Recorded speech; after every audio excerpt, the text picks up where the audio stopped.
وحدہ والصلاة والسلام علی من لا نبی بعدہ۔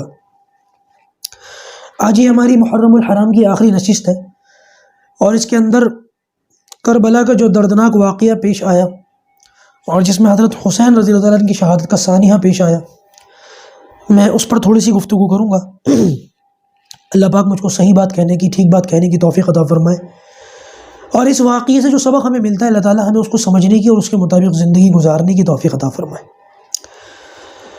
حضرت علی کرم اللہ وجہ کے بعد حضرت حسن رضی اللہ تعالیٰ عنہ، لوگوں نے ان کو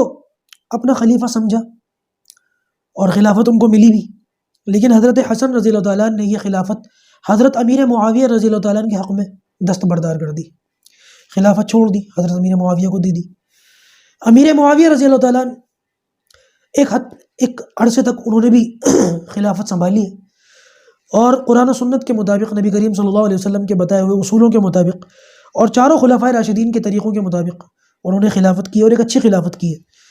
کیونکہ صحابی بھی تھے، نبی کریم صلی اللہ علیہ وسلم کے صحبت یافتہ تھے، اللہ کے رسول کے رشتہ دار بھی تھے، کاتب وحی بھی تھے، اور بڑے جلیل القدر صحابی تھے۔ البتہ انہوں نے اپنے بعد خلافت کا مستحق اپنے بیٹے یزید کو سمجھا، اور یہ ان کی ایک اجتہادی خطا کہہ سکتے ہیں، کیونکہ یزید کا جو خطرناک پہلو تھا وہ ان کے سامنے نہیں تھا۔ وہ یزید کو اپنا بیٹا اور جو اس دور کے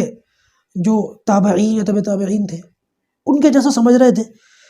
اور یزید کے متعلق جو باتیں ملتی ہیں وہ ان کو نظر انداز نہیں کیا جا سکتا کہ یہ شخص سخت طبیعت والا تھا اور پتھر دل آدمی بھی تھا، ساتھ ساتھ شراب خور بھی تھا۔ لیکن حضرت امیر معاویہ رضی اللہ تعالیٰ عنہ کے سامنے اس کی زندگی کا یہ پہلو کبھی نہیں آیا۔ اگر آتا تو حضرت امیر معاویہ کبھی اپنے بیٹے کو اس درجے کے لیے کبھی متعین نہ کرتے، اس کو اس کا مستحق نہ سمجھتے۔ لیکن بہرحال امیر معاویہ رضی اللہ تعالیٰ عنہ نے اپنے بعد یزید کو خلیفہ مقرر کر دیا، اور جب یہ خلافت پر بیٹھا ہے تو اس نے سب سے پہلا کام یہ کیا، وہ یہ کہ بیعت کے لیے لوگوں کو اکسایا اور اپنی بیعت لینی شروع کر دی، اور یہ جانتا تھا کہ حضرت حسین رضی اللہ تعالیٰ عنہ جو ہے یہ نواسہ رسول ہیں، ان کے گھر سے پوری دنیا کو شریعت ملی ہے، اور لوگوں کو ان سے ایک والہانہ تعلق ہے، عقیدت ہے، محبت ہے، اور اس کو کہیں نہ کہیں اس بات کا اندیشہ تھا، اندازہ تھا کہ آنے والے وقت میں ان کے ذریعے سے مجھے کچھ نہ کچھ خطرہ ہو سکتا ہے۔ دراصل یہ خطرہ اس کو حضرت حسین رضی اللہ تعالیٰ عنہ کی وجود کے ساتھ ساتھ اپنے اندر کی برائیوں کی وجہ سے بھی تھا۔ اس کو معلوم تھا کہ میں اس کا مستحق نہیں ہوں، لیکن مل گئی ہے مجھے، تو لہٰذا اس صورت کے اندر اس نے بیعت کا پیغام بھی بھجوایا، اور اس کی جو شہرت تھی، جو باتیں میں نے بتائی ہیں، یہ باتیں حضرت حسین رضی اللہ تعالیٰ عنہ واقف تھے کہ یہ شخص کس مزاج کا ہے، کیسا ہے، لہٰذا انہوں نے اس پر بیعت نہیں کی۔ اور بیعت کے جو الفاظ ہیں وہ بھی اللہ حفاظت فرمائے بہت عجیب و غریب ہیں، کیونکہ یہ بیعت نہیں تھی، ایک طریقے کی ذلت تھی، اور نواسہ رسول سے کیسے اس بات کا امکان ہو سکتا ہے کہ وہ اس قسم کی ذلت کو برداشت کریں۔ لہٰذا شہرت کے متعلق، یزید کے متعلق جو شہرت تھی اس پر بھی، اور جس طریقے سے یہ بیعت لینا چاہ رہا تھا اس پر بھی بیعت نہیں کی جا سکتی تھی۔ حضرت حسین رضی اللہ تعالیٰ نے بیعت کرنے سے منع کر دیا۔ وہیں دوسری طرف عراق سے، کوفے والوں سے جو ہے خطوط بار بار آ رہے تھے، اور جو عزت دار بڑے لوگ ہوتے ہیں، جو شریف لوگ ہوتے ہیں، ان کے کم سے کم 150 کے قریب خطوط حضرت حسین کے پاس آئے کہ ہم یزید سے پریشان ہیں، اور آپ جو ہے ہمیں اس صورت میں آپ ہی سمجھ آتے ہیں، ہمیں آپ ہی نظر آتے ہیں، اور مسلمانوں کا جو اجتماعی معاملہ ہے اس کو آپ ہی سنبھال سکتے ہیں، ہم آپ کے ہاتھ پر بیعت کرنے کے لیے تیار ہیں، اور یزید کے ہم باغی ہیں، اور اس طریقے کے خطوط ان کے پاس آئے۔ تو حضرت حسین رضی اللہ تعالیٰ نے جو پوزیشن تھی، جو سچویشن تھی، اس کا جائزہ لینے کے لیے خود جانے کے بجائے اپنے چچا زاد بھائی مسلم بن عقیل کو بھیجا کہ وہاں جا کر کے حالات کا جائزہ لو۔ مسلم بن عقیل جب پہنچے اور وہاں جا کر کے انہوں نے جب حالات کا جائزہ لیا کوفہ کے اندر، تو لوگوں نے جوق در جوق ان کے ہاتھ پر بیعت کرنی شروع کر دی، اور روایت کے اندر آتا ہے کہ تقریباً 12,000 لوگ ان کے ہاتھ پر بیعت لے چکے۔ جب 12,000 لوگوں نے اتنا بڑا مجمع ان کے ہاتھ پر بیعت لے چکا، تو انہوں نے فوراً خط لکھا حضرت حسین کو کہ واقعی حالات آپ کے حق میں ہیں اور لوگ آپ کا ساتھ دینے کے لیے تیار ہیں، ہزاروں کے قریب لوگ میرے پاس موجود ہیں۔ ادھر سے قاصد کوفہ سے خط لے کر حضرت حسین کے پاس مکہ پہنچا ہے، اور ادھر ابھی یہ خط خوشگواری کا ملا ہے حضرت حسین کو، اور ادھر جو ہے ابن زیاد جو شخص تھا اس نے یزید کے حکم سے ان کو پہلے تو گرفتار کیا، مسلم بن عقیل کو، اور یہی 10-12 ہزار لوگ جو ہیں جب ان کو پتہ چلا کہ مسلم بن عقیل کو گرفتار کیا گیا ہے تو ان لوگوں نے آ کے شور مچایا کہ ان کو چھوڑو۔ تو ابن زیاد اتنا ظالم تھا کہ بجائے ان کو چھوڑنے کے انہی 10,000 لوگوں کے سامنے ایک گھر کی چھت پہ اوپر اونچائی پر لے جا کر کے وہیں ان کو ان کو قتل کر دیا، ان کا سر کاٹ دیا، اور یہ جو لوگ تھے اس منظر کو دیکھ کر کے سارے بھاگ گئے اور سارے کے سارے غائب ہو گئے، اور مسلم بن عقیل وہاں پر شہید ہو گئے۔ حضرت حسین کو یہ خبر ملی کہ وہاں تقریباً 12-1000 لوگ جو ہیں وہ میرے منتظر ہیں۔ حضرت حسین رضی اللہ تعالیٰ نے جنگ کا تو ارادہ نہیں تھا، کیونکہ وہاں پر 12,000 لوگ ویسے انتظار کر رہے ہیں، اگر جنگ کی نوبت آئی تو وہ لوگ ساتھ دیں گے۔ یہ سوچ کر کے آپ نے اپنے گھر والوں کو، خواتین کو، بچوں کو ساتھ لیا، اور 100 سے بھی کم لوگ تھے، 80-85 لوگ تھے، ان کو لے کر کے آپ جب مکہ سے نکلے کوفہ جانے کے لیے، تو بیچ میں صحابہ کرام نے آ کر کے روکا۔ عبداللہ ابن زبیر آئے، عبداللہ ابن عمر آئے، عبداللہ ابن عباس آئے، انہوں نے آن کر کے جو الفاظ کہے ہیں وہ بڑے زبردست ہیں۔ ایک کتاب ہے تاریخ اسلام، اس کی 2 جلد ہے، مولانا اکبر شاہ نجیب آبادی صاحب کی، اس کتاب کو پڑھنا چاہیے۔ اس کے اندر لکھا، حضرت عبداللہ ابن عباس فرماتے ہیں کہ آپ خدا کی قسم وہاں ہرگز نہ جائیں، جس جگہ آپ جا رہے ہیں وہاں جانے کا ارادہ چھوڑ دیں۔ یہ لوگ بڑے بے وفا لوگ ہیں، جن کی طرف آپ جا رہے ہیں ان کو آپ ترجیح دے رہے ہیں مکہ اور مدینہ چھوڑ کر۔ یہی کا یہی کام آپ کے والد حضرت علی نے بھی کیا تھا، کہ انہوں نے مکہ اور مدینہ کو چھوڑ کر ان لوگوں کو ترجیح دی تھی۔ ان لوگوں نے ان کے ساتھ بڑی بے وفائی کا اور بڑی بے مروتی کا معاملہ کیا، حتیٰ کہ ان کو شہید کر ڈالا۔ یہی کا یہی معاملہ آپ کے بڑے بھائی حضرت حسن نے کیا تھا۔ اس بے وفا طبقے نے ان کے ساتھ بھی یہی کچھ کیا۔ اب آپ جا رہے ہیں، ہمیں ڈر ہے کہ یہ وہی چیز آپ کے ساتھ بھی دہرائیں گے۔ تو حضرت حسین رضی اللہ تعالیٰ نے ان کی اس بات کو، وہ روئے بھی، حضرت عبداللہ ابن عباس روئے بھی اور یہ بھی رو پڑے، اور لیکن ان کی اس بات کو قبول نہیں کیا، اور یہ کہا کہ بھائی اتنے خطوط میرے پاس آ گئے ہیں، اور مسلم بن عقیل کا بھی خط میرے پاس آیا ہے، اور 12,000 لوگ وہاں تیار ہیں، اور مجھے تو جانا ہی ہے، اور اب میں دیر کروں گا تو کہیں ایسا نہ ہو کہ یہ جو لوگ اس وقت تیار ہوئے ہیں کہیں ان کا ارادہ بدل جائے اور ایک ظالم کے ہاتھ میں خلافت چلی جائے، تو لہٰذا اب مجھے جانا ہی چاہیے۔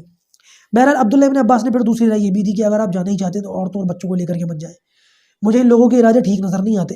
کہیں ایسا نہ ہو کہ یہ لوگ جائیں، آپ جائیں ان کے بھروسے اور یہ آپ کا ساتھ چھوڑ دیں۔ بہت ممکن ہے کہ جو لوگ اس وقت آپ کو جوش و خروش کے ساتھ بلا رہے ہیں، کل کو یہی لوگ آپ کو چھوڑ کر یزید کا ساتھ دے کر آپ کے خلاف تلواریں نکال لیں، اور ہوا بھی یہی ہوا۔ اور بہرحال انہوں نے یہ بات بھی نہیں مانی، بیوی بچوں کو بھی، خواتین کو بھی ساتھ لے لیا، اور جب نکلے ہیں اس موقع پر عبداللہ ابن عباس نے یہ بھی کہا کہ اگر میرا بس چلتا تو میں آپ کے اونٹ کے آگے لیٹ جاتا اور آپ کا اونٹ مجھے کچل کر آگے نکلتا، لیکن میں جانتا ہوں کہ آپ وہاں جانے کا ارادہ پکا کر چکے ہیں، اس پر بھی آپ رکیں گے نہیں، اس لیے میں آپ کو روکتا نہیں، اور آپ کی داڑھی پکڑی اور آپ کے چہرے پر ہاتھ لگا کر کے کہا کہ میں اب شہید کو رخصت کرتا ہوں، اب اس شہید کو میں رخصت کرتا ہوں۔ پتہ تھا نا کہ کہاں جا رہے ہیں، کون سا معاملہ، اللہ کے رسول صلی اللہ علیہ وسلم کی پیشن گوئی بھی تھی۔ عبداللہ ابن عمر نے بھی آ کر کے سمجھایا، بہت واسطے دیے، تقاضے سمجھایا، بہت ساری باتیں کہیں، لیکن عبداللہ ابن زبیر وغیرہ ان میں سے کسی کی بات انہوں نے نہیں سنی، چل دیے۔ اور وہاں تو حالات بالکل، سچویشن بالکل بدل چکی تھی کوفہ کے اندر، اور راستے میں ایک شاعر ملا، فرزدق اس کا نام تھا۔ تو حضرت حسین نے، یہ کوفہ سے آ رہا تھا، حضرت حسین نے اس سے پوچھا کوفہ کے کیا حالات ہیں، تو اس نے اشارہ دیا کہ وہ لوگ دل سے آپ کے ساتھ ہیں لیکن ان کی تلواریں آپ کا ساتھ نہیں دیں گی، یعنی کہ دل ان کا آپ کی طرف ہے، وہ جانتے ہیں کہ آپ حق پر ہیں، لیکن تلواریں آپ کے دشمنوں کے ساتھ ہیں۔ یہاں سے حضرت حسین رضی اللہ تعالیٰ کو اندازہ ہو گیا تھا، لیکن یہ خود بھی جانتے تھے کہ جہاں میں جا رہا ہوں وہاں پر اللہ کے رسول صلی اللہ علیہ وسلم نے میرے متعلق پیشن گوئی کی ہے، جانتے تھے اس بات کو، لیکن رکے نہیں۔ ان کی بہادری تھی کہ ظالم کے خلاف ڈٹ گئے، اور ہفتے کے دن یہ مکہ سے نکلے، اور کوفہ کے اندر داخل ہونے سے پہلے کچھ لوگوں سے ان کو پتہ چل گیا کہ مسلم بن عقیل قتل ہو چکے ہیں اور یہ معاملہ ہو گیا ہے۔ ادھر پوری تیاری تھی، فوج اتر چکی تھی، اور یہ جو لوگ جنہوں نے جو ہے بیعت کر یعنی کہ خط بھیج کر کے بلایا تھا، 10-12 ہزار لوگ جنہوں نے مسلم بن عقیل کے ہاتھ پر بیعت کی، ان میں سے یا تو خاموش ہو کر کے اپنے گھر بیٹھ گئے یا بھاگ گئے یا یزید کے لشکر میں ساتھ ہو گئے۔ یہ اتنے بے وفا لوگ تھے، اور وہاں سے بھی حضرت حسین چاہتے تو واپس جا سکتے تھے، لیکن آپ یہ سوچ کر کے آگے بڑھے کہ اب لڑائی کا کوئی ہے بھی نہیں، لڑائی کا ویسے بھی ارادہ نہیں تھا، کیونکہ لڑائی کا ارادہ ہوتا تو مکے سے، حج کا مہینہ چل رہا تھا، حج کرنے کے لیے لوگ پوری دنیا سے کھچ کر کے جاتے ہیں وہاں پر، کتنے لوگوں کو ساتھ لے آتے ہیں، اور حضرت حسین نواسہ رسول تھے، آپ کے صرف ایک آنکھ کے اشارے پر لوگ اپنی جان قربان کر دیتے، آپ کے سامنے بچ جاتے۔ اگر آپ کا جنگ کا ارادہ ہوتا تو اس حج کے موقع پر لاکھوں لوگوں کو آپ ساتھ لے جا سکتے تھے، لیکن آپ نے ایسا نہیں کیا۔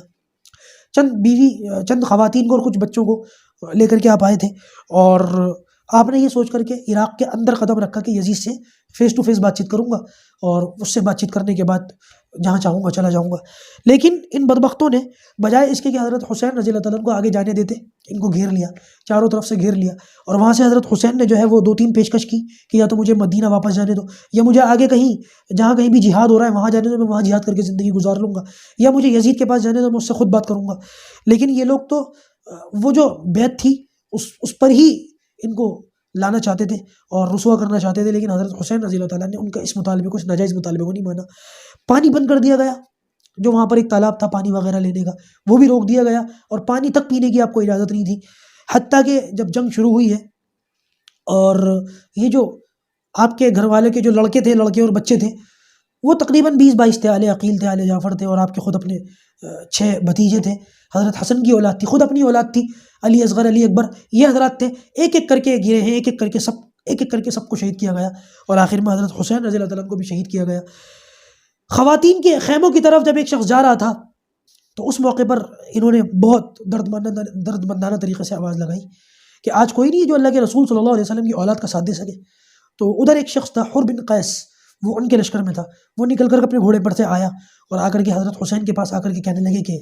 میں آج اس لشکر سے نکل کر آپ کا ساتھ دیتا ہوں اس امید پر کہ شاید قیامت کے دن آپ کے نانا میری شفاعت کر دیں، بس آج میں آپ کا ساتھ دیتا ہوں۔ اور یہ بھی شہید ہو گئے، اور اس کے بعد حضرت حسین رضی اللہ تعالیٰ عنہ بھی شہید ہو گئے۔ اللہ حفاظت فرمائے، خواتین کو بے پردہ کرنے کی کوششیں بھی کی گئیں، آپ صلی اللہ علیہ وسلم کی گھر کی خواتین کو، آپ کی بیٹیوں کو، آپ کی نواسیوں کو۔ اس کے بعد یہ لوگ جو شہید ہوئے تھے، ان کا خاص طور سے حضرت حسین رضی اللہ تعالیٰ عنہ کا سر اتارا گیا اور گھوڑے دوڑائے گئے آپ کے جسم مبارک پر، یعنی کہ جب آپ کا کرتا اتارا گیا تو پتہ نہیں 70 یا 80 یا سینکڑوں کے قریب آپ کے جسم مبارک پر تیر کے یا نیزے کے نشان تھے۔ بعض روایت کے اندر یہاں تک آتا ہے کہ لوگ آگے بڑھ کے مارتے تھے پیچھے سے، کوئی کمر پہ مارتا تھا، کوئی ٹانگ پہ مارتا تھا، اور یہ لوگ یہ جانتے تھے کہ نواسۂ رسول ہیں تو زخم پہنچاتے تھے، یہ کوشش نہیں کرتے تھے کہ میری تلوار سے مرے، بھئی یہ کوشش کرتے کہ زخمی ہو جائے، اور اس طرح سے کرتے کرتے سارا دن ان کو زخموں سے چور چور کر کے جو اپنے گھوڑے سے گرے، آخر میں آگے بڑھ کر جو ہے ان کا سر اتارا گیا، اور یہ سر یزید کے جو ہے وہ محل کے اندر لے جایا گیا جہاں پر ابن زیاد بھی تھا، اس نے چھڑی لگائی ہے آپ کے چہرے مبارک پر، آپ کے ہونٹوں پر، تو وہاں پر حضرت انس رضی اللہ تعالیٰ عنہ موجود تھے، اور انہوں نے اس بات کو کہا کہ یہ چھڑی یہاں سے ہٹا، خدا کی قسم میں نے ان ہونٹوں پر نبی کریم صلی اللہ علیہ وسلم کے ہونٹوں کو لگتے ہوئے دیکھا ہے، اور اس نے مذاق بھی اڑایا آپ کی خوبصورتی کا۔ تو حضرت انس کہنے لگے کہ یہ اللہ کے رسول کے مشابہ ہے، حضرت حسین کا چہرہ اللہ کے رسول صلی اللہ علیہ وسلم کے چہرے کی طرح ہے، تو ان کا مذاق اڑا رہا ہے، گویا اللہ کے رسول کا مذاق اڑا رہا ہے۔ یزید نے جو بہت بڑا جو کام جو ہے ناکارے پن کا کر کے دکھایا وہ یہ کہ عبید اللہ ابن زیاد اس کی حکومت میں تھا، اس کا ماتحت تھا، اس کا ایک نوکر تھا، اس کا ایک درباری تھا۔ اگر یزید کو واقعی حضرت حسین رضی اللہ تعالیٰ عنہ کی شہادت سے تکلیف ہوئی تھی تو بدلہ لینا چاہیے تھا، اس کے خلاف آرڈر دینے چاہیے تھے، اس کو بھی تخت پر لٹکانا چاہیے تھا، اس کو بھی پھانسی دینی چاہیے تھی، اس کا بھی سر اتارنا چاہیے تھا، بجائے اس کے یزید نے اس کو معمولی ڈانٹ ڈپٹ کی اور لان تان کر کے چھوڑ دیا۔ تم حاکم ہو، تم خلیفہ ہو، تم کس بات کے خلیفہ ہو، تم کس بات کے حاکم ہو کہ اگر تم اپنے ہی نوکر اور اپنے ہی درباری کو اس طریقے سے جو ہے سزا بھی نہ دے سکو، ویسے ہی رونے کا ڈرامہ کرنا اور ویسے ہی جو ہے وہ افسوس کا اظہار کرنا، یہ بہت بڑا مجرم تھا۔ اور جیسا کہ میں نے بتایا کہ اپنی صرف خلافت کی وجہ سے اس شخص نے یہ سارے معاملات کیے، اور 39 سال کی عمر میں خود بھی جو ہے جہنم واصل ہوا، اور یہ شخص جو ہے وہ زیادہ دیر تک یہ حکومت بھی نہ کر سکا۔ اللہ تبارک و تعالیٰ نے اس حکومت کو، جس کے خاطر اس نے نبی کریم صلی اللہ علیہ وسلم کے گھرانے کو پارا پارا کیا اور ان کو شہید کیا اور ان کی عظمت کو اور ان کی حرمت کو پامال کیا، اللہ تعالیٰ نے وہ حکومت بھی بہرحال اس سے چھین لی، اور آخرت کا جو معاملہ وہ علیحدہ رہا۔ اللہ تبارک و تعالیٰ حضرت حسن، حسین اور خلفائے راشدین اور جتنے بھی آپ کے